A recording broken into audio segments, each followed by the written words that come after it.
नमस्कार दोस्तों, टाइटल और थंबनेल देख के आप सभी को अंदाजा लग गया होगा। आज के वीडियो लेक्चर के अंदर हम लोग चर्चा करने वाले हैं आपके बीकॉम प्रोग्राम और ओनर्स के सेमेस्टर 2 के one of the most important subject company law की यूनिट सेकंड को लेकर के। उम्मीद करता हूं आप सभी इत्मीनान से इस वीडियो लेक्चर के दरमियान मेरे साथ आखिरी तक बने रहेंगे। और हाँ, अगर आपको ये वीडियो हेल्पफुल लगता है, कंटेंट यूजफुल लगता है, तो इस वीडियो को लाइक करके अपने तमाम दोस्तों के साथ शेयर जरूर करेंगे। तो विदाउट वेस्टिंग द टाइम चलिए शुरू करते हैं। माय डियर फ्रेंड, जैसा कि आप सभी मेरी स्क्रीन पे देख पा रहे होंगे, आज के वीडियो लेक्चर के अंदर यूनिट 2 जिसका टाइटल है formation and the incorporation document के तमाम important topics along with the तमाम इंपॉर्टेंट क्वेश्चंस को हम लोग काफी डिटेल में, काफी गहराई में जाकर के अंडरस्टैंड करने वाले हैं, जिनके इस बार आपके फाइनल एग्जामिनेशन में रिपीट होने की प्रोबेबिलिटी, पॉसिबिलिटी, संभावना और चांसेस बहुत ज्यादा रहने वाली है। आप ध्यान दीजिएगा, इस चीज से कोई फर्क नहीं पड़ने वाला।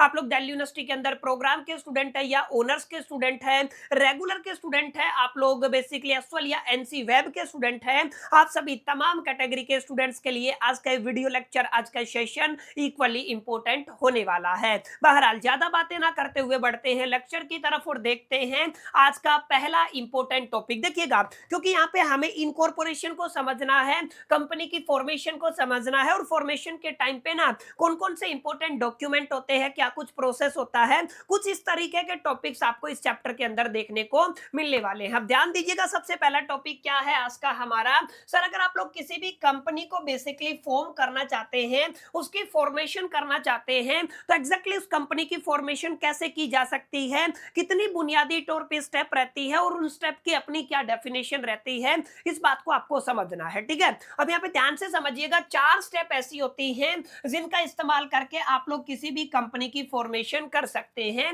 इस पर्टिकुलर स्टेप के अंदर आपका पहला जो स्टेप रहेगा वो आपका प्रमोशन रहेगा। सेकंड जो स्टेप रहेगा इनकॉर्पोरेशन या रजिस्ट्रेशन का स्टेप रहेगा। तीसरा स्टेप आपका बेसिकली कैपिटल सब्सक्रिप्शन रहेगा।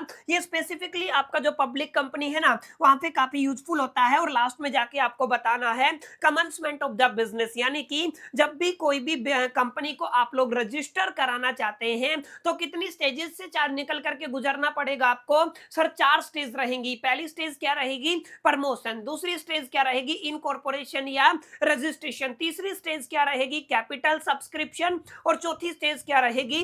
Commencement of the business. अब ध्यान से समझिएगा, यहां पर किसी भी कंपनी को रजिस्टर कराने के लिए पहले उस कंपनी का आइडिया किसी ना किसी व्यक्ति के दिमाग में आया होगा। तो जिस व्यक्ति ने इस बेसिकली आइडिया को कंसीव किया है ना, वो व्यक्ति आपका प्रमोटर कहलाता है। ठीक है, तो यहां पर जो प्राइमरी लेवल पे जो भी इनिशिएशन करेगा वो कौन करेगा? प्रमोटर करेगा। और बुनियादी तौर पे अगर मैं आपको एक कंक्लूडेड डेफिनेशन दे दूं कि जो आपका पहली स्टेप है दैट इज द प्रमोशन, तो प्रमोशन का मतलब क्या होता है? कुछ कुछ आपके जो बेसिकली प्रोफेशनल है वो मानते हैं कि आपके बिजनेस को स्टेब्लिश करने के लिए आपको जो भी फाइनेंशियल बेसिकली हेल्प की जरूरत होती है, उसको एक तरीके से असेंबल करना, इकट्ठा करना, वो क्या कहलाता है? वो आपका प्रमोशन कहलाता है। लेकिन मैं यहाँ पे आपके 3M से बेसिकली इसको रिप्रेजेंट करता हूँ। बहुत बुनियादी तौर पे आप लोग 3M की बात कर सकते हो। 3M को आपको बेसिकली असेंबल करना होगा। सबसे पहले आपको मैन पावर की जरूरत होती है, ठीक है ना। दूसरे नंबर पे आप लोग क्या कह सकते हो? आपको मटेरियल की जरूरत होती है। और तीसरा M क्या रहेगा? सर, आपका मनी रहेगा। क्लियर? तो आप लोग ध्यान से समझिएगा, आपको क्या करना है? इन तीनों चीजों को इकट्ठा करना है, और यही क्या कहलाता है? सर, आपका प्रमोशन कहलाता है। बुनियादी तौर पे एक डेफिनेशन ऐसी भी है, वैसे हम लोग मल्टीपल डेफिनेशंस को यहाँ पे एक्सप्लोर करने वाले हैं। ठीक है, तो सबसे पहले अगर आप लोग ध्यान से देखेंगे तो फॉर्मेशन ऑफ द कंपनी के अंदर आपका कौन सा बेसिकली स्टेप आएगा? प्रमोशन ऑफ कंपनी आएगा। अब यहाँ पे लिखा हुआ है प्रमोशन ऑफ कंपनी आपकी किसी भी कंपनी को स्टेब्लिश करने के लिए फर्स्ट स्टेज रहने वाला है। यानी कि अगर आप लोग कंपनी का फॉर्मेशन करना चाहते हैं तो वहां पर आपका पहला स्टेज क्या रहेगा? आपका प्रमोशन रहेगा। और यहाँ पे इन्वॉल्वमेंट होता है किसका? आपको कंसीव करना है अपॉर्चुनिटी ए बिजनेस। क्लियर है? यानी कि आपको एक बिजनेस अपॉर्चुनिटी को कंसीव करना है, एंड उसके लिए आपको इनिशिएटिव लेना है ताकि आप उसको किस में कन्वर्ट करवा सके? सर, किसी भी कंपनी के अंदर कन्वर्ट करवा सके। माने आपके पास कोई बिजनेस आइडिया आया है, उस बिजनेस आइडिया को बेसिकली आपके दिलो दिमाग और जहन के अंदर आ गया। अब उसको कंपनी की शक्ल में कैसे कन्वर्ट करना है, उसके लिए जो आप लोग इनिशिएटिव लेते हैं वो कहां पे आता है सर, वो आपके बेसिकली प्रमोशन ऑफ कंपनी के अंदर आता है। और यहाँ पे ये आपका पहला स्टेप है जिसकी वजह से आपके लिए, आपके दिलो दिमाग और जहन के अंदर जो बिजनेस आइडिया है या जो अपॉर्चुनिटी है उसको आप लोग क्या करते हैं, प्रैक्टिकल शेप देते हैं। ठीक है, यानी कि आप लोग क्या कहेंगे, so that practical shape can be given to exploiting and the available business opportunity. समझ में आया? यानी कि जो आपके पास अवेलेबल बिजनेस अपॉर्चुनिटी है ना, उसको आप लोग क्या कर सकते हैं, प्रैक्टिकल शेप में कन्वर्ट कर सकते हैं। ठीक है, तो ये क्या कहलाता है सर, आपका प्रमोशन क्राइटेरिया, प्रमोशन स्टेज कहलाता है। कुछ कुछ लोगों का मानना है कि प्रमोशन का मतलब होता है the process of organising and the planning. क्या ऑर्गेनाइज करना है, क्या प्लान करना है, फिनांस को ऑर्गेनाइज करना है, फिनांस को ही प्लान करना है for their business enterprises under the corporate form is called the, आप लोग इसको क्या कहते हो सर, इसको आप लोग प्रमोशन कहते हो। ठीक है, और ये डेफिनेशन किसने दी थी, LH हैनी ने दी थी। इसको भी आपको अपने दिलो दिमाग और जहन के अंदर एक तरीके से बैठा लेना। आप लोग कोट करके कह सकते हैं अकॉर्डिंग टू द LH हैनी। अगर आप लोग प्रमोशन की बात करते हैं तो प्रमोशन में भी define as the process of organising and the planning the finance for the business enterprises under the corporate form is called the, इसको आप लोग क्या कहते हो, प्रमोशन कहते हो। ठीक है, और जैसा कि मैंने आपको बताया प्रमोशन के अंदर भी हमारे पास बुनियादी तौर पे 4 स्टेप रहेंगी, 4 स्टेजेस रहेंगी जो आपकी स्क्रीन के सामने है, ये आपको मेमोराइज करनी है। सर प्रमोशन के अंदर सबसे पहले आपको एक आइडिया को डिस्कवर करना पड़ता है, उस आइडिया के ऊपर डिटेल इन्वेस्टिगेशन होता है। देखिए बहुत बुनियादी तौर पे मैं आपको बताता हूँ, एक आपका बिजनेस आइडिया होता है, आपको समझना है इस बात को। ठीक है ना, सबसे पहले क्या होता है, आपका बिजनेस आइडिया होता है। बिजनेस आइडिया का मतलब आपके पास जस्ट एक थॉट है, क्लियर है? आप लोग क्या कहेंगे, जस्ट ए मिनट, आपके पास क्या है माय डियर फ्रेंड्स, एक थॉट है, क्लियर है, एक विचार है। ठीक है, आप लोगों के पास केवल क्या है, एक विचार। अब ये विचार प्रैक्टिकली एग्जीक्यूट होगा नहीं होगा, प्रैक्टिकली काम करेगा नहीं करेगा, प्रैक्टिकली प्रॉब्लम का सॉल्यूशन प्रोवाइड करेगा नहीं करेगा, इस चीज का कोई वैलिडेशन नहीं है। इसका मतलब आप लोग कह सकते हो जो आपका बिजनेस आइडिया है ना, वो जस्ट आपके दिमाग का एक थॉट हो सकता है, लेकिन अगर आपका थॉट के साथ क्या निकल आए सर, आपका वैलिडेशन निकल आए, यानी कि वैलिडेशन हो ना आपके थॉट की, तो क्या बन जाता है सर, वो आपका बिजनेस अपॉर्चुनिटी बन जाता है। क्या बन जाता है सर, वो आपका बिजनेस अपॉर्चुनिटी बन जाता है। और बिजनेस अपॉर्चुनिटी को ही प्रैक्टिकली बिजनेस के अंदर कन्वर्ट किया जाता है या कंपनी के अंदर कन्वर्ट किया जाता है। तो ध्यान रखिएगा, पहले स्टेप में तो आपको आइडिया को डिस्कवर करना है, लेकिन उसके बाद आपको डिटेल इन्वेस्टिगेशन करना है। डिटेल इन्वेस्टिगेशन करके आपको देखना है उस थॉट का, उस विचार का, उस आइडिया का वैलिडेशन है या नहीं, और वैलिडेशन अगर है तो उसके बाद हमें उसके लिए जो भी प्रपोजिशन की जरूरत होती है उसको असेंबल करना है, और लास्ट में जाके हमें क्या करना है, फिनेंसिंग द प्रपोजिशन करना है और अपने आइडिया को प्रैक्टिकल शक्ल के अंदर बदल देना है। ठीक है, तो प्रमोशन समझ में आया क्या सीन है प्रमोशन का। और एक इंपॉर्टेंट बात मैं आपको बता देता हूं, अगर आप लोग प्रमोशन की और थोड़ी डिटेल डेफिनेशन पढ़ेंगे ना, तो यहाँ पे आप लोग ध्यान दीजिएगा, प्रमोशन के अंदर आप लोग असेंबल करते हैं मैन को, मैंने बताया मटेरियल को, और आपका क्या हो जाएगा, मनी को। और जो व्यक्ति जिसके दिलो दिमाग और जहन के अंदर सबसे पहले वो आइडिया आया, वो बिजनेस अपॉर्चुनिटी आया, जिसने इस आइडिया को कंसीव किया है, वो व्यक्ति क्या कहलाता है सर, वो व्यक्ति आपका बेसिकली प्रमोटर कहलाता है, जो हमने पढ़ लिया है। ठीक है, तो promoter is the person who assemble, क्या करता है, असेंबल करता है मैन को, मनी को एंड द मटेरियल को into the going concern. Going concern का मतलब हमारा यहाँ पे किससे है सर, बिजनेस से है। क्लियर है, तो ये आपको अपने दिलो दिमाग और जहन के अंदर रखना है। 101% प्रमोटर से सवाल आएगा ही आएगा, तो इसको आपको इंपॉर्टेंट मार्क कर लेना है। आपका प्रमोटर से हर साल एक सवाल आता है, बीकॉम प्रोग्राम के अंदर भी, बीकॉम ऑनर्स के अंदर भी, तो प्लीज प्लीज प्लीज इसको आपको अपने दिलो दिमाग और जहन के अंदर बैठा करके चलना है। तो प्रमोटर कौन होता है, वो व्यक्ति जिसके दिलो दिमाग और जहन के अंदर सबसे पहले वो आइडिया आया, वो थॉट आया, जिसने उस थॉट को कंसीव किया, और कंसीव करने के बाद उसको बेसिकली कंपनी की शक्ल में बदला। और ध्यान दीजिएगा, उसके लिए उसने क्या किया है, असेंबल किया है मैन को, मनी को और मटेरियल को, वो क्या कहलाता है सर, आपका प्रमोटर कहलाता है। अब ध्यान दीजिएगा, अगर आप लोग प्रमोटर की डेफिनेशन की बात करते हैं, तो क्योंकि कंपनी गवर्न होती है अंडर द कंपनीज एक्ट 2013, तो आपको याद रखना है जो आपका सेक्शन 2 सब सेक्शन 69 है ना, वो किसकी डेफिनेशन को देता है, प्रमोटर की डेफिनेशन को देता है। और इस सेक्शन 2 सब सेक्शन 69 के अंदर माय डियर फ्रेंड्स हमारे पास 3 ऐसे पॉइंट कहे गए हैं, जिनके अंदर से एक भी पॉइंट अगर जस्टिफाई होता है तो हम लोग मान लेंगे वो बंदा उस कंपनी का प्रमोटर रहेगा। ठीक है, अब यहाँ पे सर 3 पॉइंट क्या है सर? सबसे पहला पॉइंट है who has been named as a such in a prospectus. जो कंपनी का प्रोस्पेक्टस है उसके अंदर अगर व्यक्ति का नाम है तो क्या माना जाएगा सर? वो आपका प्रमोटर माना जा सकता है। और is identified by the company in the annual return. ठीक है ना, यानी कि उसको आइडेंटिफाई किया जाता है कंपनी के एनुअल रिटर्न के अंदर रेफर्ड इन द सेक्शन 92। तो वो क्या मान सकते हैं? उसको आप लोग बेसिकली कंपनी का प्रमोटर मान सकते हो। इसके अलावा किसी भी व्यक्ति के हाथ में अगर कंट्रोल है आपकी कंपनी के अफेयर्स का, चाहे वो आपका डायरेक्टली हो चाहे वो आपका इनडायरेक्टली हो, whether as a shareholder, as a director और अदरवाइज किसी भी फॉर्म में अगर कंपनी के अफेयर्स का कंट्रोल है ना, तो वो आपका क्या हो सकता है सर? आपका प्रमोटर हो सकता है। इसके अलावा आप लोग कह सकते हो इन अकॉर्डेंस विद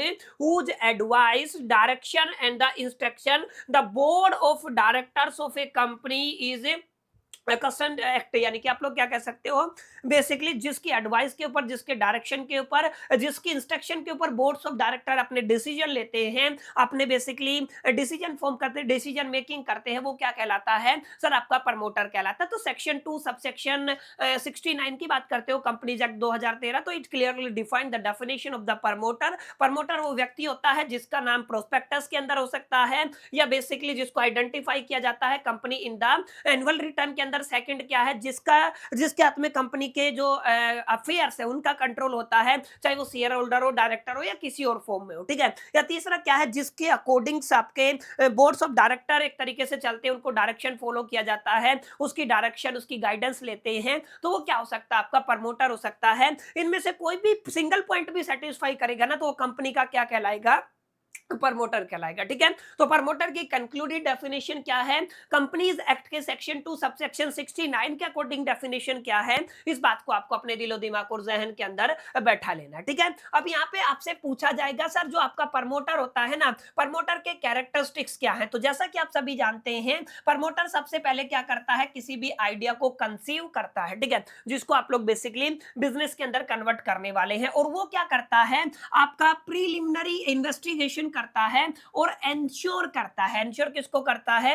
कि आपका जो future prospectus of the business क्या रहेगा। ठीक है, यानी कि आपके आइडिया का वैलिडेशन भी चेक कौन करेगा सर? प्रमोटर करेगा। इसके अलावा वो क्या करने वाला है? अलग अलग उन लोगों को टुगेदर लेके आता है जो क्या करते हैं? एग्री करते हैं to associate with him and share the business responsibility. समझ में आया? तो कितने लोग लगेंगे, कहां से लगेंगे, जो एग्री होंगे नहीं होंगे, इन सब का जिम्मेदारी किसका होता है सर? प्रमोटर का होता है। तो ये भी इसका कैरेक्टरिस्टिक होता है। इसके अलावा आप लोग याद रखिएगा, जो भी अलग अलग डॉक्यूमेंट आपको प्रिपेयर करने पड़ते हैं कंपनी को इनकॉर्पोरेट कराने के लिए, कंपनी को रजिस्टर कराने के लिए, तो सब काम कौन करता है सर? प्रमोटर करता है। अगर आपको कुछ फिनेंस वगैरह, फंड वगैरह रेज करने हैं, तो सारा काम कौन करता है? प्रमोटर करता है, क्योंकि उसी ने तो कंपनी बनाया है ना। अब जब वही कंपनी बनाता है तो वही ये सारा काम करेगा। क्लियर है? तो ये बात आपको अच्छे से पढ़ लेना है कि सर प्रमोटर के आपके कैरेक्टरिस्टिक्स क्या होते हैं। अब फंक्शन के अंदर भी यही सारी चीजें रहेंगी सर। आइडिया के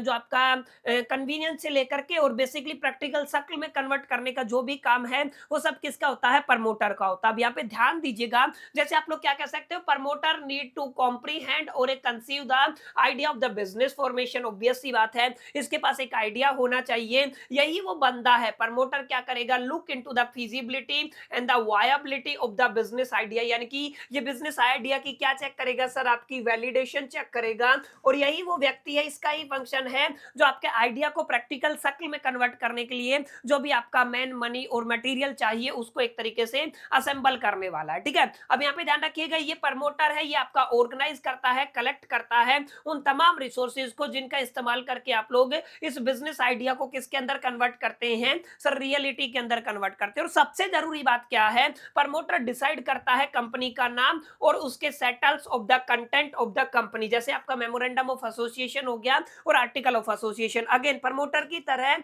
आपका जो एमओए है और आपका जो एओए है, यानी कि आर्टिकल ऑफ एसोसिएशन है, यहां से एक सवाल पूछा जाएगा, तो इसको भी आपको अपने दिलो दिमाग और जहन के अंदर बैठाना। अभी मैं इसको क्लियर करूंगा। इसी के अलावा अगर आप लोग नॉमिनेशन की बात करते हैं तो वो भी उसी के ऊपर होगा। इसके अलावा प्रमोटर आपका डिसाइड करेगा कि आपके कंपनी का हेड ऑफिस क्या रहेगा। इसके अलावा जो आपका प्रमोटर प्रिपेयर करेगा जितने भी नेसेसरी डॉक्यूमेंट है वो सारे। इसके अलावा आप लोग कह सकते हैं प्रमोटर डिसाइड करता है कंपनी की फंडिंग सोर्स को, क्लियर है, एंड कैपिटल रिक्वायरमेंट को। कुल मिलाकर के आप लोग कह सकते हो कंपनी का जो बिजनेस आइडिया है और उससे लेकर के उसको प्रैक्टिकल शक्ल में बदलना, यानी कि उसको इनकॉर्पोरेट कराने तक का पूरा जो भी फंक्शन है वो कौन परफॉर्म करता है, सर प्रमोटर परफॉर्म करता है। और ये सारे इसके फंक्शन या कैरेक्टरिस्टिक की कैटेगरी के अंदर आप लोग अपने फाइनल एग्जामिनेशन के अंदर लिख के आ सकते हैं, ठीक है। आई होप कितनी क्लैरिटी आपको मिल गया होगा, ठीक है। अब इसके बाद कुछ राइट्स हैं जो आप लोग पढ़ लीजिएगा कि जो आपका प्रमोटर है उसके पास राइट ऑफ इंडेमिनिटी होता है, राइट ऑफ प्रीलिमिनरी एक्सपेंसेस होता है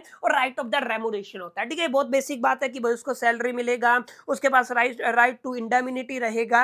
ये कुछ बुनियादी बातें, यहाँ पे कुछ समझने वाली बात नहीं है, तो इस पे हम लोग अननेसेसरी टाइम नहीं लगाएंगे, ठीक है। कुछ आपसे लायबिलिटी भी पूछा जा सकता है कि भाई साहब एक प्रमोटर की क्या कुछ लायबिलिटी होती है, तो इसको भी आपको एक पढ़ना। देखिए दो टॉपिक मैं आपके लिए छोड़ रहा हूं जिनको आपको अपने से पढ़ना है। एक तो right of indemnity, right of the preliminary expenses और आपका right of the remuneration along with the liability. ये टॉपिक है जिसके ऊपर अननेसेसरी हमें टाइम लगाने की जरूरत नहीं है, पूछा जा सकता है लेकिन यहाँ पे कुछ समझाने वाली बात नहीं है, तो प्लीज एक बार आप लोग इसको गो थ्रो कर लीजिएगा। पीपीटी के अंदर आपको सारी चीजें मिल जाएंगी। अब हम आगे बढ़ते हैं। सर बेहद आसान है, कई बार पूछ लिया जाता है सर इसकी ड्यूटीज क्या होती है, जो आपका प्रमोटर है ना उसकी ड्यूटी क्या होती है। तो ऑब्वियस सी बात है, सबसे पहले जो भी आपका सीक्रेट प्रॉफिट होता है ना उसको डिस्क्लोज करने का ड्यूटी किसका होता है, सर प्रमोटर का होता है। समझ में आया। तो आपका अगर कोई सीक्रेट है, मान ले कंपनी के अफेयर्स के अलावा अगर प्रमोटर ने कुछ ऐसा काम किया है जिससे वो अलग से पैसा कमा रहा है, तो उसको डिस्क्लोज करने का जिम्मेदारी किसका होता है, सर प्रमोटर का होता है। अच्छा, जो भी आपके मटेरियल फैक्ट है, समझ में आया, मटेरियल फैक्ट को डिस्क्लोज करने का किसका जिम्मेदारी है, सर प्रमोटर का है। अच्छा, जो भी आपका आपने प्रॉफिट अर्न किया है एज ए ट्रस्टी, इसको डिस्क्लोज करने का जिम्मेदारी भी किसका है, सर प्रमोटर का है।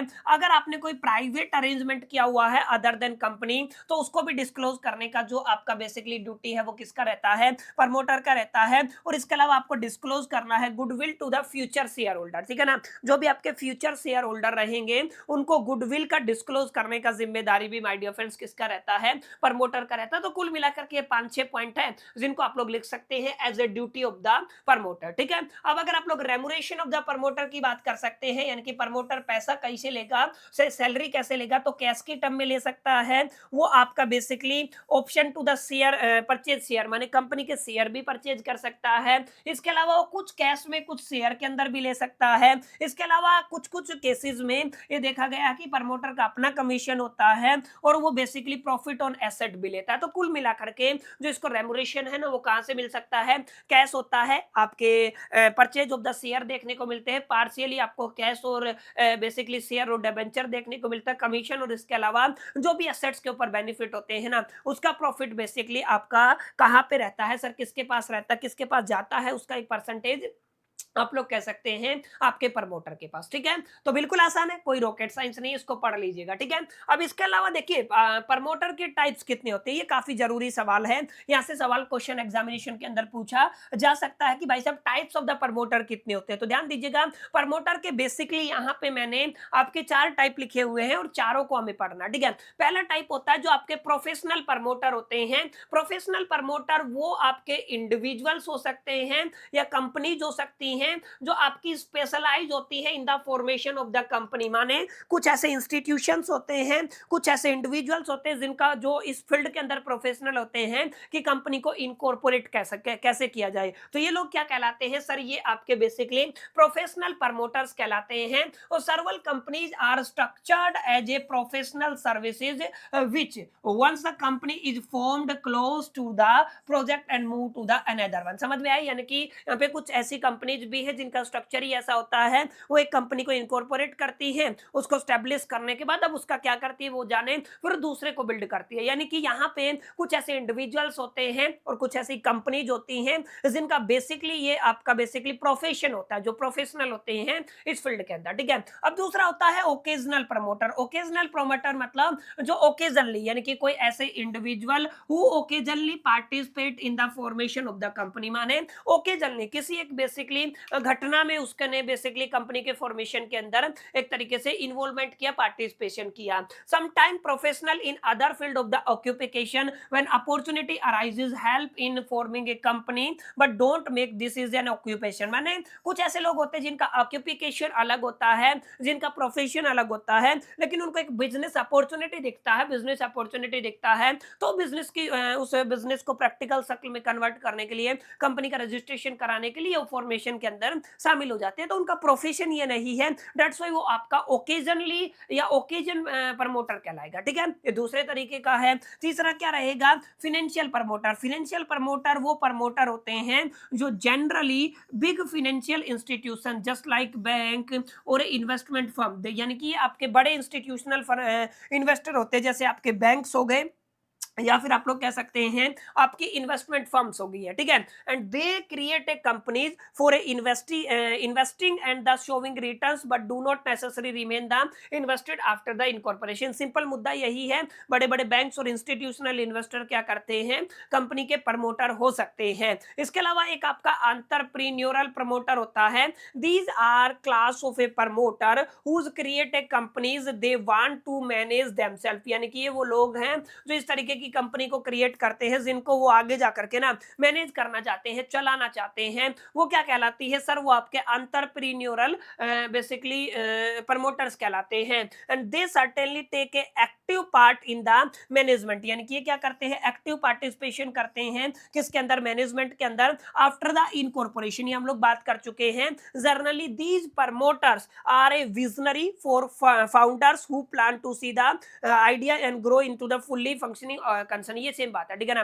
तो यानी कि कुल मिलाकर के ये आपके वो लोग रहेंगे जो बिजनेस खड़ा भी करेंगे, कंपनी इनकॉर्पोरेट भी करेंगे और उसके अंदर फुल्ली एक्टिव भी रहेंगे। ये कौन है, लोग होते हैं सर, ये आपके एंटरप्रेन्योरल प्रमोटर्स होते हैं। कुल मिलाकर के इन 4 लोगों को आप लोग लिख देंगे तो I think this is more than sufficient. आप लोग एग्जामिनेशन के अंदर पूरे मार्क्स इजीली सिक्योर कर सकते हैं। ठीक है, आई होप कि यहां तक क्लैरिटी मिला होगा। ये प्रमोटर का कॉन्सेप्ट आपको समझ में आ गया होगा। बिल्कुल आसान है, कोई रॉकेट साइंस नहीं है। ठीक है, अब यहाँ पे प्री इनकॉर्पोरेशन कॉन्ट्रैक्ट क्या होता है, देखिए किसी भी कंपनी के इनकॉर्पोरेशन से पहले हमें मल्टीपल एसेट्स की, मल्टीपल रिसोर्सेज की जरूरत होती है, जिनके लिए जो कॉन्ट्रैक्ट किया जाता है ना, वो आपका प्री इनकॉर्पोरेटेड कॉन्ट्रैक्ट होता है। देखिए, to establish a company the promoter have to deal with the various people for on the behalf of the company being incorporated. Simple सी बात है, they need to arrange for the purchase of the land, यानी उनको जमीन खरीदना पड़ता है, building हो गया, मशीनरी हो गया, इक्विपमेंट हो गया, रॉ मटेरियल हो गया,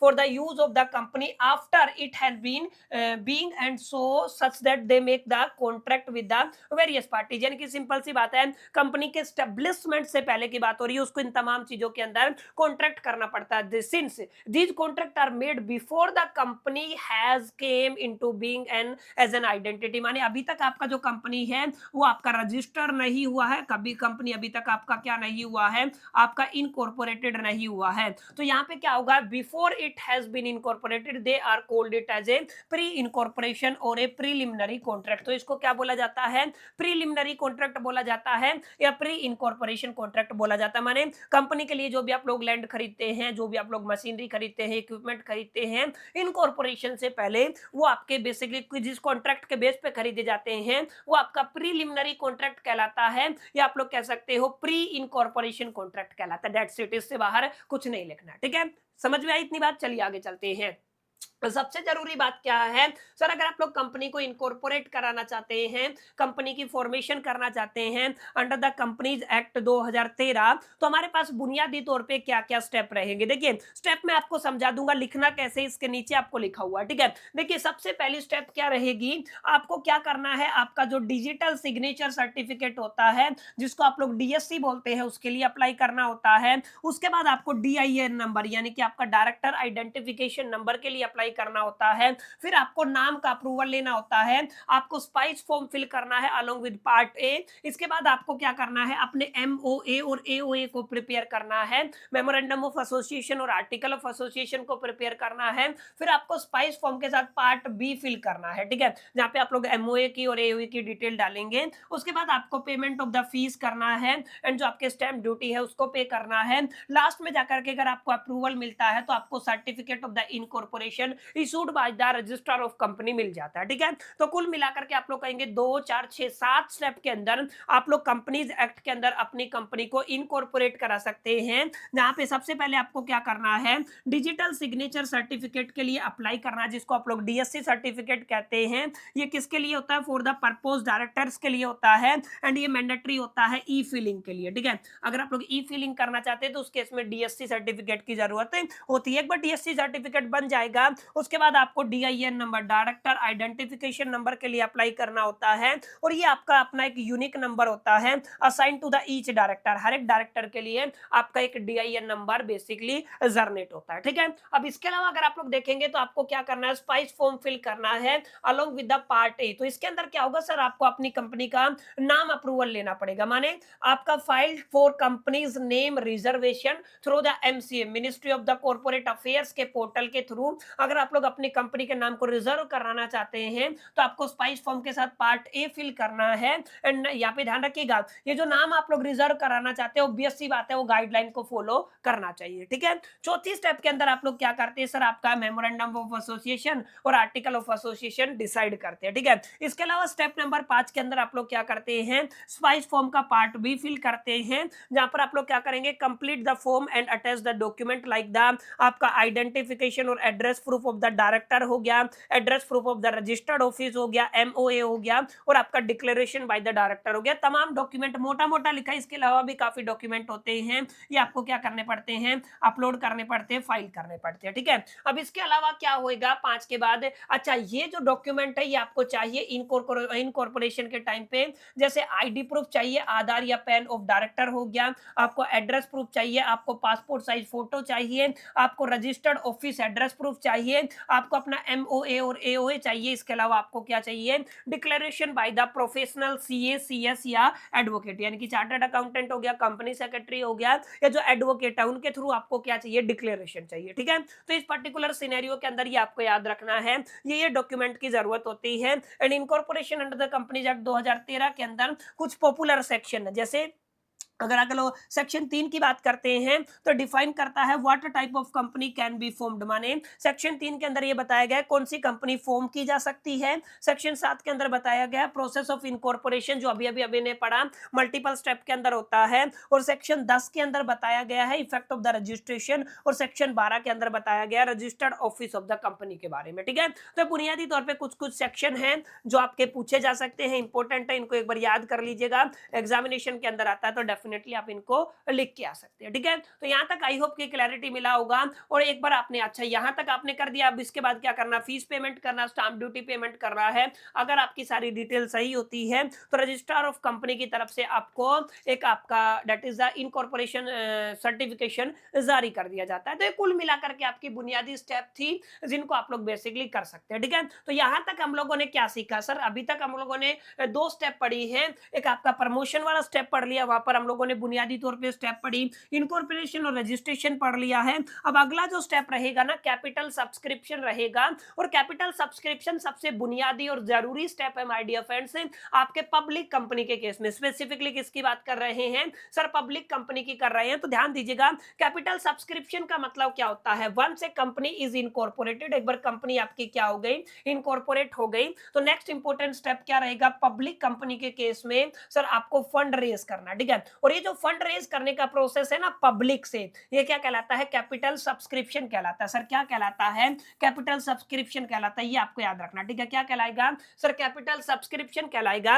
यहाँ पे एक बुनियादी डेफिनेशन मैंने लिखी हुई है कैपिटल सब्सक्रिप्शन की, refer to the process of inviting and receiving money. ध्यान रखिएगा, आपको क्या करना है, आपको इनवाइट करना है, आपको रिसीव करना है money from the investor in the form of the shares, ठीक है ना। आप लोग शेयर इश्यू करेंगे, बदले में आपको पैसा मिलेगा, so that company can collect and require the capital, यानी कि जो आपकी कंपनी को रिक्वायर है वो कैपिटल इकट्ठा कर सके और अपने बिजनेस को एक तरीके से स्टार्ट कर सके, ठीक है। तो कुल मिलाकर के शेयर्स को ऑफर करके पब्लिक कंपनी के केस में आप लोग पैसा इकट्ठा करते हैं, फंड रेज करते हैं, ये प्रोसेस क्या कहलाता है, कैपिटल सब्सक्रिप्शन कहलाता है, ठीक है। क्लियर। अब यहाँ पे ध्यान रखिएगा, ये सवाल बहुत बार पूछा गया है कैपिटल सब्सक्रिप्शन के केस में my dear friends, that is the कि आपके जो कैपिटल है ना वो कितने तरीके की होती है, आपकी आपकी अथोराइज्ड कैपिटल होती है, एक इश्यूड कैपिटल होती है, एक सब्सक्राइब्ड कैपिटल होती है, एक पेड अप कैपिटल होती है। देखिए अथोराइज्ड कैपिटल कौन सी होती है, मेमोरेंडम ऑफ एसोसिएशन जो होता है ना, वो आपको बताता है कि आपकी लिमिट है, जैसे मान लीजिए 5 करोड़ की आपकी लिमिट है,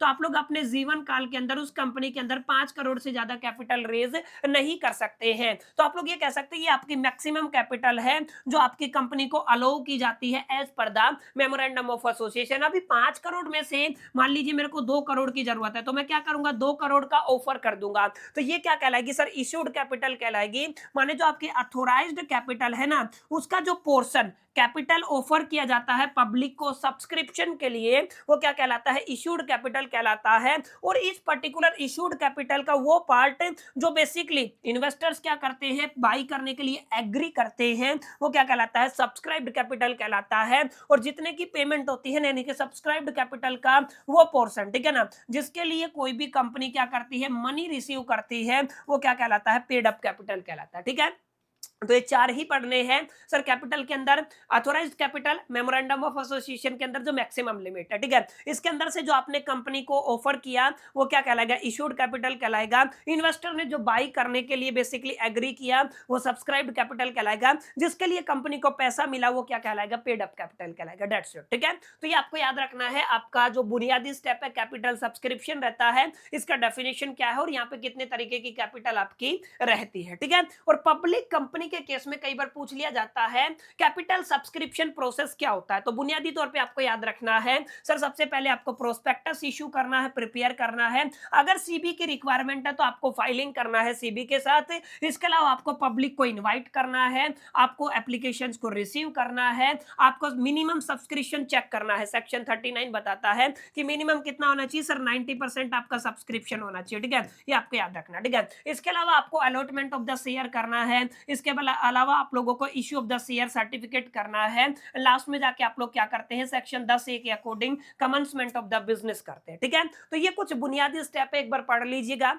इसके अलावा कुछ और आपको पढ़ने की जरूरत नहीं है। हाँ, इनकी थोड़ी जानकारी आपको होनी चाहिए कि भाई साहब ये क्या बला है। ठीक है, इन स्टेप के अंदर थोड़ा थोड़ा आपको जानकारी होना चाहिए, जो ऑब्वियस सी बात है, आपने अपनी क्लास 12th के दरमियान भी पढ़ी होगी। इसका जो प्रैक्टिकल है आपका बेसिकली दैट इज द कौन सा अकाउंटिंग, कॉर्पोरेट अकाउंटिंग। तो कॉर्पोरेट अकाउंटिंग इसी का प्रैक्टिकल है, यहाँ पे थ्योरी है, वहां पे प्रैक्टिकल पढ़ाया जाता है। तो सारी चीजों से आप लोग वाकिफ होंगे, इतना मेरा मानना है। ठीक है, चलिए आगे बढ़ते हैं। अगला काफी इंपॉर्टेंट टॉपिक रहेगा। देखिए मैं आपको बता देता हूं, 2 टॉपिक जरूर एग्जामिनेशन के अंदर आते हैं, एक आपका आर्टिकल ऑफ एसोसिएशन, एक आपका मेमोरेंडम ऑफ एसोसिएशन और इनके अल्टरेशन। ठीक है, इसके बाद आपका डॉक्ट्रिन ऑफ अल्ट्रा वायरस भी पूछा जाता है, डॉक्ट्रिन ऑफ इंडोर मैनेजमेंट भी पूछा जाता है, जो भी आएंगे। यानी कि अभी जो टॉपिक करवाऊंगा ना, उनके अंदर से 101% आपको इस बार आपके फाइनल एग्जामिनेशन के अंदर क्वेश्चन देखने को मिलने वाले। समझ में आई मेरी बातें जो मैंने आपको बताई कि एग्जैक्टली पूरा सिनेरियो क्या रहेगा। ठीक है, यहाँ पे समझना है सर, आपका मेमोरेंड सबसे पहले पढ़ेंगे मेमोरेंडम ऑफ एसोसिएशन क्या होता है। जैसे आप लोग एक बात कर सकते हैं, देखिए मेमोरेंडम ऑफ एसोसिएशन आप लोग कह सकते हो just like a constitution of the India. अब कॉन्स्टिट्यूशन ऑफ द इंडिया इस गांव के हर बच्चे के हर घर के ऊपर भी लागू होता है, दूसरे गांव के घर के ऊपर भी लागू होता है। यानी कि हिंदुस्तान के अंदर अगर आपको रहना है तो constitution of the India is a supreme document, उसका इंप्लीमेंटेशन देखने को मिलता है। लेकिन अगर आप लोग इंडिविजुअल घर की बात करते हैं तो उसके मुखिया के अकॉर्डिंग अपने कुछ रूल्स एंड रेगुलेशन बने होते हैं कि भाई साहब ये आपको करना है, वो आपका आर्टिकल ऑफ एसोसिएशन होता है। इसी तरीके से memorandum of association is the constitution for the all companies, यानी कि सब कंपनीज के ऊपर लागू होता है। और आर्टिकल ऑफ एसोसिएशन अपने कुछ रूल्स एंड रेगुलेशन होते हैं जो कंपनी टू कंपनी क्या करते हैं, वेरी करते हैं। ठीक है, ये बिल्कुल बेसिक सी बात है। अब लिखना कैसे, ध्यान से समझना। Memorandum of association is a document containing the details of A companies constitution, company के कॉन्स्टिट्यूशन की डिटेल यहाँ पे रहती है।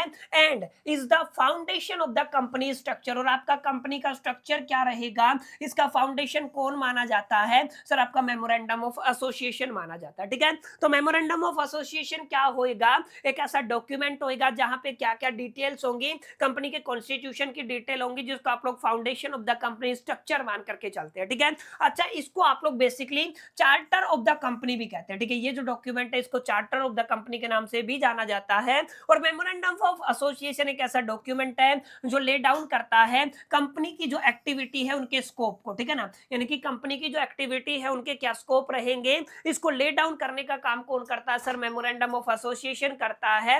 Objective for which it has formed determine the scope of its authority and it's relationship with the other world, यानी कि ये आपको बताएगा कि आपकी कंपनी का रिलेशनशिप बाहर के दुनिया के साथ कैसा रहेगा, ये भी जस्टिफाई कौन करता है सर, मेमोरेंडम ऑफ एसोसिएशन करता है, ठीक है। अब यहाँ पे ध्यान रखिएगा, the creation of memorandum of association is the first step towards the companies registration. आप सभी ने देखा होगा रजिस्ट्रेशन के टाइम पे एमओए की भी जरूरत होती है और एओए की भी जरूरत होती है, तो आप लोग इनकॉर्पोरेट कराना चाहते हैं तो वहां पे भी बुनियादी तौर पे काफी अहम इंपॉर्टेंट और जरूरी स्टेप मानी जाती है। During the formation of a company the company member must subscribe to MOA, यानी कि अगर आप लोग कंपनी की फॉर्मेशन करना चाहते हैं तो मेंबर्स को क्या सब्सक्राइब करना पड़ेगा सर, एमओए को सब्सक्राइब करना पड़ेगा। Subscribing to an MOA means the put one, इसका मतलब क्या होता है, सब्सक्राइबिंग का मतलब होता है MOA means to put one's mark or a signature on the document as a attestance or a approval of its content, ठीक है ना, तो यानी कि उसको अप्रूव करने के लिए वो सिग्नेचर करना ही पड़ेगा, ठीक है।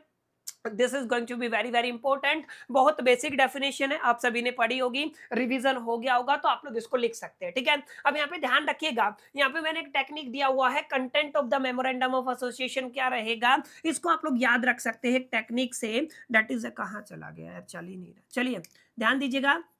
टेक्निक है no real object lie close to the subscriber, ठीक है। ये आपकी एक छोटी सी टेक्निक है, याद करना चाहे तो याद कर सकते हैं, नहीं तो इसको स्किप भी कर सकते हैं। वैसे अगर आप लोग याद करना चाहें तो याद कर सकते हैं। ध्यान दीजिएगा, इसके अंदर से ऐसे आपका नेम क्लोज हो गया, जैसे रजिस्टर्ड ऑफिस क्लोज हो गया, जैसे ऑब्जेक्ट क्लोज हो गया, लायबिलिटी क्लोज हो गया और कैपिटल क्लोज हो गया। देखिए नेम क्लोज का मतलब कंपनी के नाम से जुड़ी हुई तमाम जानकारी, ठीक है। रजिस्टर्ड ऑफिस ऑब्वियस सी बात है, रजिस्टर्ड का जो आपके कंपनी का ऑफिस है, रजिस्टर्ड ऑफिस कहाँ पे रहेगा, किस तरीके से ऑपरेट होगा। ऑब्जेक्ट क्लोज का मतलब क्या, कंपनी का विजन क्या है, बेसिकली गोल क्या है, ठीक है। लायबिलिटी कितना रहेगा और कैपिटल कितना रखेगा, तो कुल मिलाकर के कितने क्लोज रहेंगे सर, 6 क्लोज रहेंगे as per the section 4 of companies act 2013 in the case of the memorandum of association, ठीक है, ये आपको याद रखना है। क्लियर।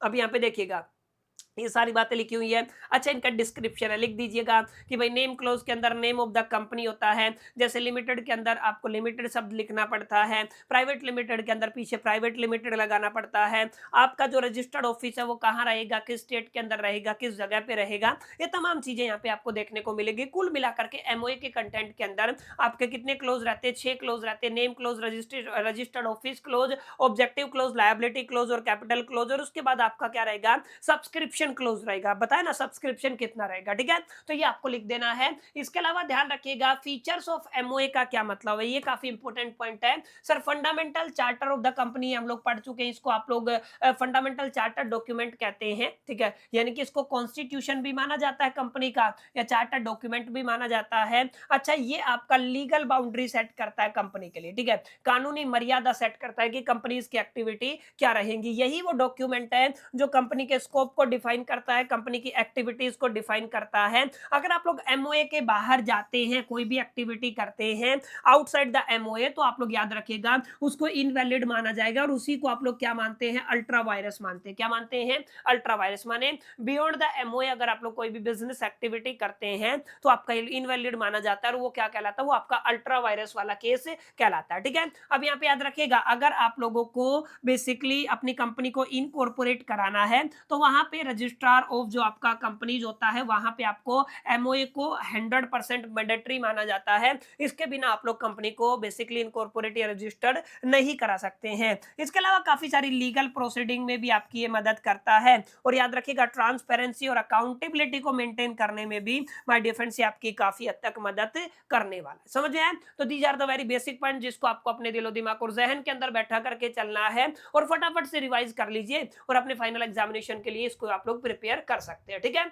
अब यहाँ पे देखिए आपका purpose and the importance of the MOA, तो ये हम लोग बार बार पढ़ चुके हैं सर। ये आपकी कंपनी के ऑब्जेक्टिव को डिफाइन करता है, ये ले डाउन करता है स्कोप ऑफ द एक्टिविटीज को, ये लीगल रिकॉग्नाइजेशन देता है कंपनी को, ये आपके एज ए कॉन्ट्रैक्ट या फिर आप लोग कह दीजिए चार्टर या कॉन्स्टिट्यूशन की तरह काम करता है, इंटरनल डिसीजन मेकिंग की गाइडलाइंस को डिफाइन करता है, ये आपका ट्रांसपेरेंसी देता है किसको, शेयर होल्डर्स के लिए, ठीक है। तो these are the very basic point. अब ध्यान दीजिएगा सबसे जरूरी बात क्या है सर, सबसे जरूरी बात है ये जो 6 क्लोज है मेमोरेंडम ऑफ एसोसिएशन के अंदर, इनके अंदर अगर आपको कुछ लीगल चेंज करना है तो वो लीगल चेंज है ना, वो आपका अल्टरेशन कहलाता है। तो लीगल चेंज कैसे किया जाएगा ये सवाल पूछा जाता है, ठीक है। तो अब यहाँ पे ध्यान दीजिएगा लीगल चेंज कैसे करते हैं। तो यहाँ पे लिखा हुआ है मेमोरेंडम ऑफ एसोसिएशन अपने आप में एक लीगल डॉक्यूमेंट होता है जो क्या करता है, scope and the power of a company को डिफाइन करता है। एक बार आपने रजिस्टर करा लिया तो इसको अल्टर किया जा सकता है, लेकिन उसके लिए प्रॉपर लीगल प्रोसेस होता है, समझ में आया। उसके लिए क्या होता है, प्रॉपर लीगल प्रोसेस होता है। अब यहाँ पे देखिए अल्टरेशन का क्या मीनिंग है, मैंने बता दिया। अगर आप लोग कोई भी लीगल चेंज करना चाहते हैं किसके अंदर, मेमोरेंडम ऑफ एसोसिएशन के किसी भी क्लोज के अंदर, with the approval of the shareholder and in some cases the approval of the central government और ए ट्राइब्यूनल। याद रखिएगा सेंट्रल गवर्नमेंट का अप्रूवल भी चाहिए और आपको ट्राइब्यूनल का अप्रूवल भी चाहिए। तो उस पर्टिकुलर सिचुएशन के अंदर ना, अगर आप लोग एमओए के किसी भी क्लोज के अंदर चेंज करना चाहते हैं तो कहलाएगा आप लोग अल्टरेशन करना चाहते हैं, ठीक है। अब यहाँ पे कौन कौन से रेलिवेंट लॉ है अल्टरेशन के लिए, ये भी याद रख लीजिएगा। कंपनीज एक्ट 2013 का सेक्शन 13 है, ठीक है ना, जो बेसिकली गवर्न होता है। इसके अलावा आप लोग यहाँ पे बेसिकली स्पेशल रेजोल्यूशन की भी बात करते हैं विद एटलीस्ट 75% आपके पास क्या होना चाहिए, अप्रूवल होना चाहिए। आई होप कितनी बातें क्लियर रही होंगी। अल्टरेशन का मीनिंग समझ में आया, लेकिन यहाँ पे मुद्दा ये है ये जो प्रोसेस होता है अल्टरेशन का वो क्या होता है। तो अभी हम लोग क्या करेंगे, प्रोसेस ऑफ अल्टरेशन को काफी डिटेल में पढ़ने वाले हैं, फटाफट से उसको रिवाइज करने वाले हैं। 30 सेकंड का गैप, उसके बाद हम लोग कंटिन्यू करेंगे।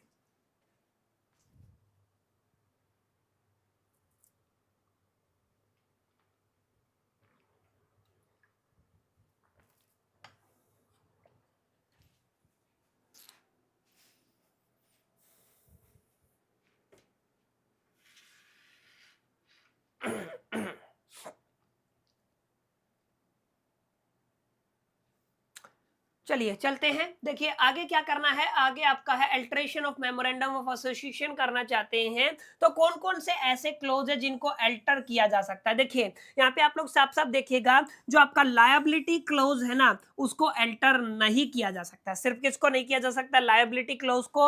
अलॉन्ग विद जो आपका सब्सक्रिप्शन क्लोज है ना उसको भी आप लोग अल्टर नहीं कर सकते हो। यानी कि 6 क्लोज के अंदर आप लोग नेम क्लोज के अंदर अल्टरेशन कर सकते हैं, रजिस्टर्ड ऑफिस क्लोज के अंदर अल्टरेशन कर सकते हैं, ऑब्जेक्ट क्लोज के अंदर अल्टरेशन कर सकते हैं, कैपिटल क्लोज के अंदर अल्टरेशन कर सकते हैं, लेकिन लायबिलिटी क्लोज और सब्सक्रिप्शन क्लोज के अंदर अल्टरेशन चेंज नहीं किया जा सकता है। अच्छा, किस केस में गवर्नमेंट के अप्रूवल की जरूरत होती है या ट्राइब्यूनल के अप्रूवल की जरूरत होती है, तो याद रखिएगा केवल और केवल जहां पे चेंज नहीं होगा ना वहां पे आपको गवर्नमेंट के अप्रूवल की जरूरत नहीं रहेगी, और यहाँ पे आपका अल्टरेशन नहीं है तो आपको यहाँ पे कोई जरूरत नहीं है। और याद रखिएगा कैपिटल क्लोज के अंदर भी आपको किसी भी गवर्नमेंट के अप्रूवल की जरूरत नहीं होती है। बाकी तीनों केसेस में जो बच गए ना वहां पर आपको क्या चाहिए, बेसिकली गवर्नमेंट के अप्रूवल की जरूरत होती है। तो ये बेसिक बात है।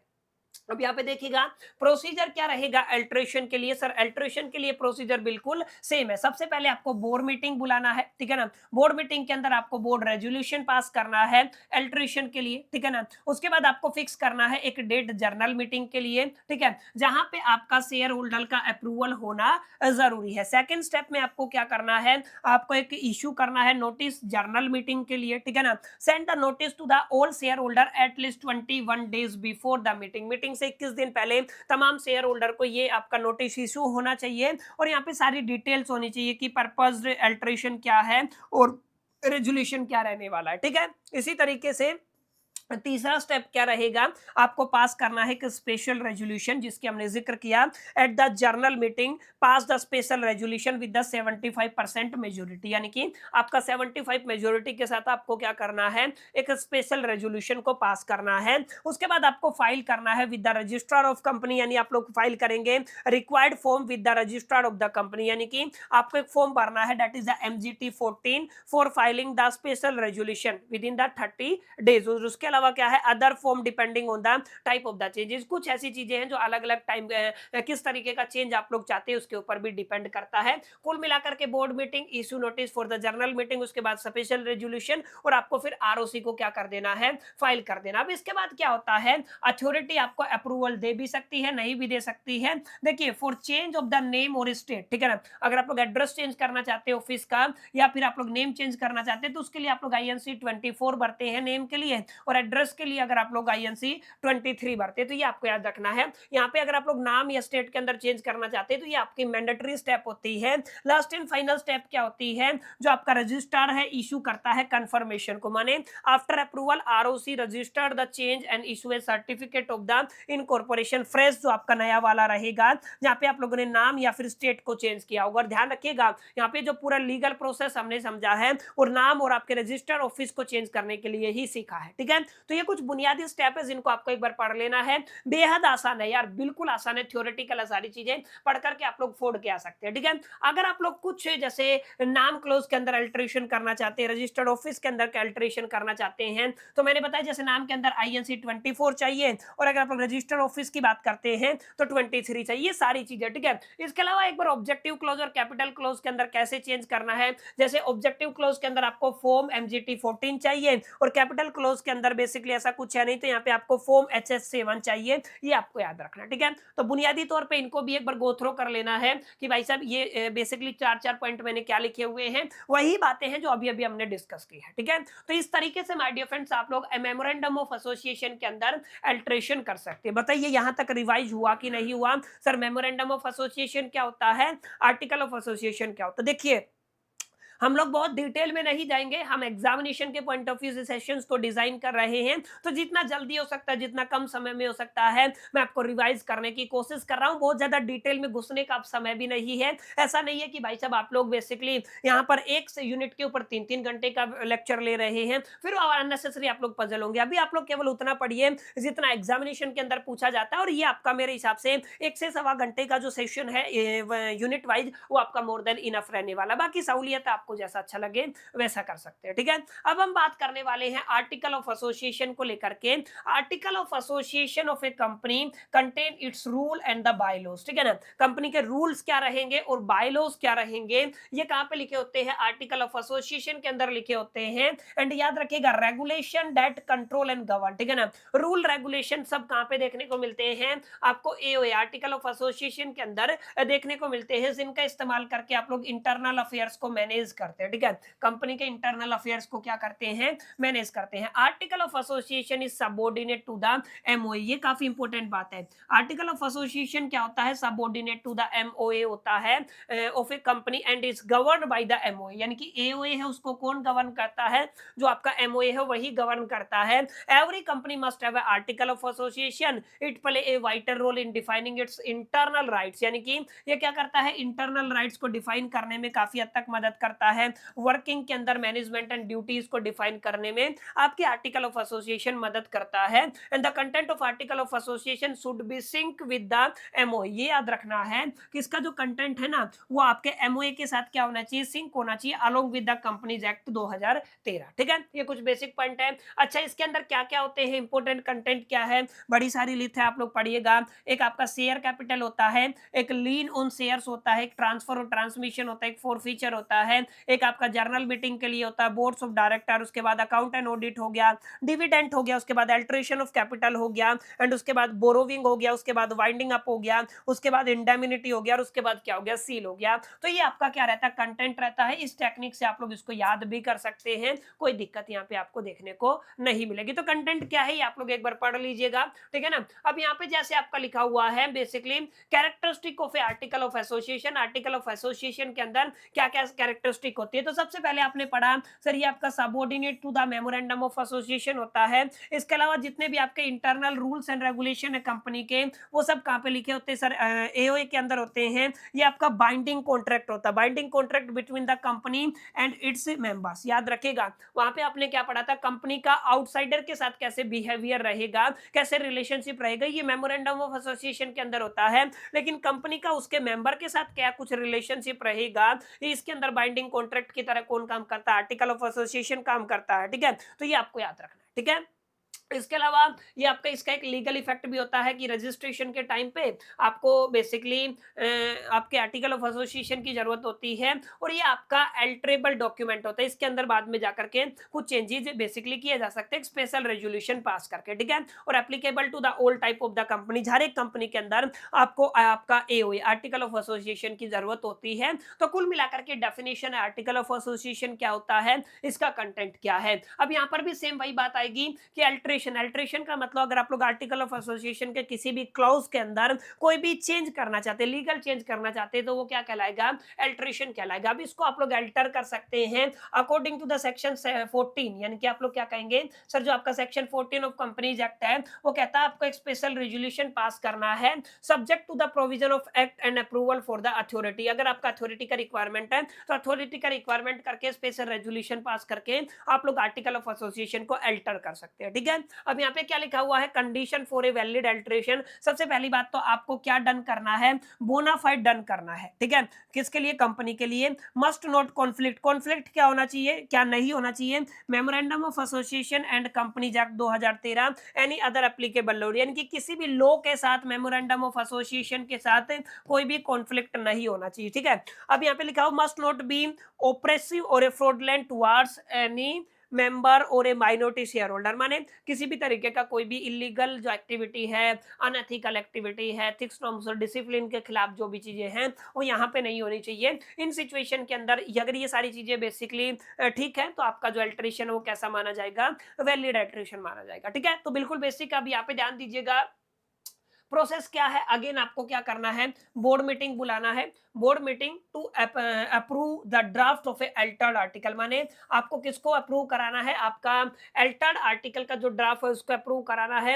डिसाइड करना है डेट, किसके लिए सर, जर्नल मीटिंग के लिए। आप लोग एजीएम की बात कर सकते हैं, ईजीएम की बात कर सकते हैं, ताकि आप लोग एक स्पेशल रेजोल्यूशन पास कर सके, ठीक है। इसके अलावा आपको होल्ड करना है जर्नल मीटिंग को, स्पेशल रेजोल्यूशन को पास करना है। और आपका ये पास कैसे होगा, 75% और इससे ज्यादा आपके फेवर के अंदर वोट होने चाहिए, ठीक है। उसके बाद आपको आरओसी के अंदर MCD 7 बेसिकली फाइल करना है अलोंग विद द MGT 14, ठीक है। रजिस्टर ऑफ कंपनी के केस में विद इन द 13 डेज जैसे आपका स्पेशल रेजोल्यूशन पास हो जाता है। इसके अलावा आपको क्या करना है, अप्रूवल फ्रॉम द अथॉरिटीज चाहिए, यानी कि जो आपके अथॉरिटीज है उनका अप्रूवल चाहिए। In case of conversion of public company to the private company, approval from the central government via RD, regional director is needed. ये आपको याद रखना है, पब्लिक से अगर आप लोग प्राइवेट में जाते हैं तो आपको गवर्नमेंट के अंदर RD यानी कि रीजनल डायरेक्टर के अप्रूवल की जरूरत होती है, ठीक है। इसके अलावा आपको क्या करना है, लास्ट में जाके अपने कंपनी रिकॉर्ड्स को क्या कर लेना है, अपडेट कर लेना है। डेट्स इट, इससे बाहर आपको कुछ भी करने की जरूरत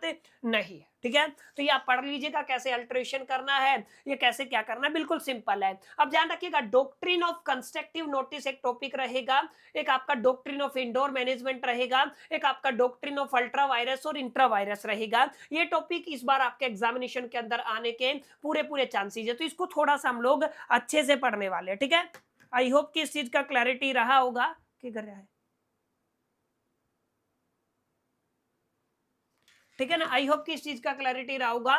तो डॉक्ट्रिन ऑफ कंस्ट्रक्टिव नोटिस की अगर आप लोग बात करते हैं तो अपने आप में ये लीगल फिक्शन है, ठीक है। जो क्या कहता है, जो कहता है anyone who deals with the company is assumed to have read and understand the public document of the company. ध्यान दीजिएगा, ये जो आपका डॉक्ट्रिन ऑफ कंस्ट्रक्टिव नोटिस है ये कहता है कि कोई भी बंदा जो किसी भी कंपनी के साथ डील करता है, किसी भी कॉन्ट्रैक्ट के अंदर आता है, उसको ये माना जाएगा कि उसने जो पब्लिक डोमेन के अंदर कंपनी के डॉक्यूमेंट अवेलेबल है, मेमोरेंडम ऑफ एसोसिएशन और आर्टिकल ऑफ एसोसिएशन, वो पढ़ लिए हैं, उनकी उसको जानकारी है। अब उसने चाहे नहीं पढ़े हो लेकिन हम लोग ये मान के चलेंगे कि उसको उनकी जानकारी है, ठीक है।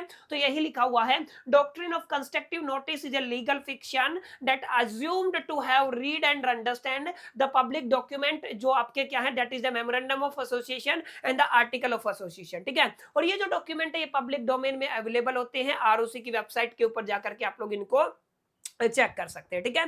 तो ये आपका बेसिक समझ में आया। तो इसका मतलब क्या है, आप कोई भी बंदा जब कंपनी के कॉन्ट्रैक्ट में आता है ना, किसी भी तरीके का डील करता है, तो मान के चलेंगे कि उसको जानकारी है, वो समझता है। अब इन सिंपल लैंग्वेज में आप लोग क्या कह सकते हो, if you are an outsider, अगर आप लोग आउटसाइडर हैं, जैसे आप कस्टमर हैं, क्रेडिटर हैं या वेंडर हैं, and you enter into a contract और a transaction with the company, company के साथ आप लोग किसी भी तरीके से ट्रांजेक्शन के अंदर या कॉन्ट्रैक्ट के अंदर आ जाते हैं, you are deemed to have knowledge of the content of the company's MOA and the AOA even they have not actually need them, यानी कि आपको इससे ये माना जाएगा कि आपने AOA पढ़ा हुआ है, आपने MOA पढ़ा हुआ है और उसकी जानकारी भी आपको अच्छी खासी है, ठीक है। तो ये आपका बेसिकली क्या है, doctrine of the constructive notice रहेगा। लीगल बायसनेस इसका क्या है, section 39 of the companies act ये बताता है, memorandum of association, article of association are the public document open for the inspection to anyone and therefore the law assume that you have a constructive notice of the content, ये मान के चलते हैं, ठीक है। 399 के अंदर लिखा हुआ है, ठीक है। अब यहाँ पे याद रखिएगा की फीचर्स की अगर आप लोग बात करते हैं तो पब्लिक डॉक्यूमेंट है, ये क्या है, पब्लिक डॉक्यूमेंट है, आपका आरओसी की वेबसाइट के ऊपर अवेलेबल है। ये बाइंडिंग इफेक्ट, यानी कि you can not claim that you didn't know about the limitation of the MOA AOA because it is you are a duty to check, ठीक है। यानी कि आप लोग ये क्लेम नहीं कर सकते मेरे को नहीं पता था, किसी भी तरीके का कॉन्टेक्ट बनाया तो डेफिनेटली मान के चलेंगे, ठीक है। And protection to the company, अब ये क्या होता है, ये कंपनी को प्रोटेक्ट करता है कि जो आपका आउटसाइडर है ना, उसकी किसी गलती की वजह से कंपनी को लॉस है, इस चीज कंपनी को लॉस हो जाए, इस चीज से प्रोटेक्ट करने के लिए ना बेसिकली ये आपका concept that is the doctrine of constructive notice, ठीक है। चलिए, डॉक्ट्रिन ऑफ इंडोर मैनेजमेंट क्या होता है, doctrine of indoor management when a outsider deal with the company they are not expected to check whether the internal procedure, यानी कि ये मान के हम चलते हैं कि उन्होंने क्या नहीं किया होगा, इंटरनल प्रोसीजर चेक नहीं किया होगा, जैसे आपका बोर्ड अप्रूवल हो गया, सिग्नेचर हो गया, इंटरनल रेजोल्यूशन हो गया, were followed as long as a outsider has check the public document, ठीक है ना। ये एक्ट एज ए ऑनेस्टली, माने आप लोग कह सकते हैं outsider need to check look into the internal management of the company, यानी कि आप लोग क्या कहेंगे, यहाँ पे देखिए आपका एक exception to the constructive notice लिखा हुआ है, यानी कि ये जो आपका डॉक्ट्रिन ऑफ इंडोर मैनेजमेंट है ना, ये आपका एक्सेप्शन है, किसका, बेसिकली आपका क्या बोलते हैं आप इसको, कंस्ट्रक्टिव नोटिस का। कंस्ट्रक्टिव नोटिस क्या कहता था, ये मान के चलेंगे कि आपने पढ़ा हुआ है, यहाँ पे उल्टा है, जो जनरली जिन लोगों ने, जो आउटसाइडर है जिन्होंने नहीं पढ़ा, उनको प्रोटेक्ट करने का काम कौन करता है, आपका इंडोर मैनेजमेंट करता है, डॉक्ट्रिन ऑफ इंडोर मैनेजमेंट करता है, ठीक है। अब यहाँ पे यही बात लिखी हुई है, वाहिल कंस्ट्रक्टिव नोटिस से you are expected to know MOA and AOA, सीधी सी बात है, इंडोर मैनेजमेंट से you are not expected to know internal decision, ठीक है। हाँ, ये क्या मान के चलता है कि हम ये मान के चलते हैं कि आउटसाइडर को इनके बारे में नहीं पता, ये जो आपका जेन्युइन आउटसाइडर है ना, जिसको जेन्युइनली नहीं पता था, उसको सेव करने का काम करता है, यानी कि जो आपके प्रोटेक्ट करता है ऑनेस्ट आउटसाइडर है उनको, और ये कंपनी इज बाउंड, कंपनी को बाउंड करता है, if company officer does not something with in their apparent authority, the company cannot deny liability by claiming internal rules whether followed और नॉट, ठीक है। यानी कि कुल मिलाकर के आप लोग कह सकते हो ये आपका किसका एक्सेप्शन है, कंस्ट्रक्टिव नोटिस का एक्सेप्शन है। और जनरली जो लोग कॉन्ट्रैक्ट के अंदर या किसी भी ट्रांजैक्शन के अंदर आ जाते हैं, जिनको MOA को और AO की जानकारी नहीं होती है, इंटरनल सिस्टम की जानकारी नहीं होती है, उनको प्रोटेक्ट करने का काम सर आपका डॉक्ट्रिन ऑफ इंडोर मैनेजमेंट करता है, ठीक है। यहाँ पे कुछ बेसिक पॉइंट है, इनको आप लोगों को पढ़ लेना है। अच्छा, ये याद रखिएगा, एक आपका कंस्ट्रक्टिव नोटिस होता है, एक आपका इंडोर मैनेजमेंट होता है, अभी पढ़ा ना। कंस्ट्रक्टिव नोटिस कंपनी को प्रोटेक्ट करता है, इंडोर मैनेजमेंट आपके आउटसाइडर को प्रोटेक्ट करता है। अब यहाँ पे याद रखिएगा, outsider must know the public document, ये मान के चलता है, इंडोर मैनेजमेंट मान के चलता है outsider need not know internal process, ठीक है। ये आपका कॉन्सेप्ट रहेगा। अच्छा, ये आपका सेक्शन 39 पे बेस्ड रहता है, ये आपका कॉमन लॉ के ऊपर बेस्ड रहता है, ठीक है, पढ़ लीजिएगा।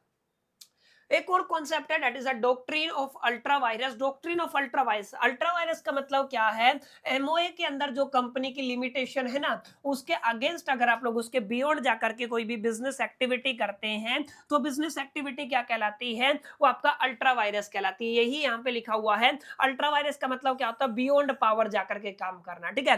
Doctrine of ultra vires is a fundamental principle in the companies law which says they act done beyond the power of a company as defined in the memorandum of association and is void and can not be ratified. माने जो भी आप लोग beyond the power जाकर के करेंगे ना, वो आपका क्या माना जाएगा, वो आपका वॉइड माना जाएगा और कैन नॉट बी रेटिफाई किया जाएगा even if all shareholder agree, चाहे सारे शेयर होल्डर एग्री करें। लेकिन अगर आपने पावर्स के अगेंस्ट, पावर्स के बियॉन्ड जाकर के कोई भी काम किया ना, तो सारी चीजें क्या मानी जाएंगी सर, वो आपका वॉइड माना जाएगा और उसको रेटिफाई नहीं किया जाएगा। सिंपल शब्द में आप लोग क्या कह सकते हो, एमओए ऑफ कंपनी आपका डिफाइन करता है मेन ऑब्जेक्टिव को और आपके ऑपरेशंस का क्या स्कोप रहता है, इसको डिफाइन करता है। If the company does not something outside this scope, यानी कि कंपनी क्या करती है, कुछ आपके स्कोप से बाहर जाकर के करती है, तो इसको आप लोग अल्ट्रा वायरस एक्ट कहेंगे। And such act are illegal, ये जो एक्ट रहेंगे ये क्या रहेंगे, इलीगल रहेंगे और can not be held liable. ठीक है, ये क्या नहीं माने जाएंगे, लायबल नहीं माने जाएंगे। Think of MOA as a Lakshman Rekha, यानी कि आप लोग ये मान के चल सकते हैं एमओए क्या है, लक्ष्मण रेखा है, company can not cross it. और अगर आप लोग इसको क्रॉस करते हैं तो किस केस में आ जाएगा सर, ये अल्ट्रा वायरस के केस में आ जाएगा और इसको ना तो बाद में वैलिड माना जाएगा, वॉइड माना जाएगा, सीधी सी बात है, और रेटिफाई भी नहीं किया जाएगा। अब यहाँ पे एक आपका इंट्रा वायरस होता है, एक आपका अल्ट्रा वायरस होता है, ये आपको समझना है। ठीक है, इंट्रा का मतलब क्या है, with in the power of the company अगर आप लोग कोई एक्ट करते हैं, अगर beyond the power of the company अगर आप लोग जाते हैं तो वो आपका अल्ट्रा वायरस होता है। अब इसकी जो वैलिडिटी है वो लीगल, वैलिड एंड बाइंडिंग माना जाएगा और अल्ट्रा वायरस क्या है, लीगली वॉइड और कैन नॉट बाइंडिंग रहेगा।